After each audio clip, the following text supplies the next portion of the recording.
pour donner une dynamique au chemin de Jésus à Jérusalem. L'évangile de Marc choisit un scénario symbolique, bâti sur des figures masculines, l'escalade d'une haute montagne, la réclusion sur une hauteur, une parole d'accréditation, pour nous faire vivre la trajectoire de vie que les chrétiens célèbrent dans le chemin de Jésus.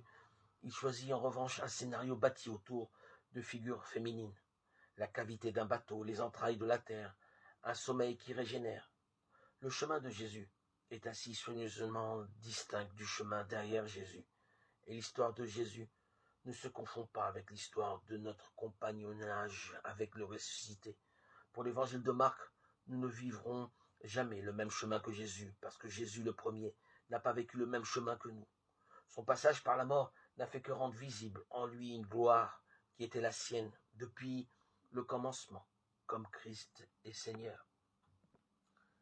Et notre chemin, derrière lui en revanche, nous engendre à une nouveauté dont nous ne pouvons pas avoir idée par nous-mêmes, car cette nouveauté-là est cachée en Dieu. Nous y sommes introduits par don, et ce don que nous recevons d'habiter n'est que la trace laissée par le chemin que nous avons fait derrière lui. En opérant cette distinction, l'évangile de Marc manifeste à l'égard de l'initiation une radicale originalité.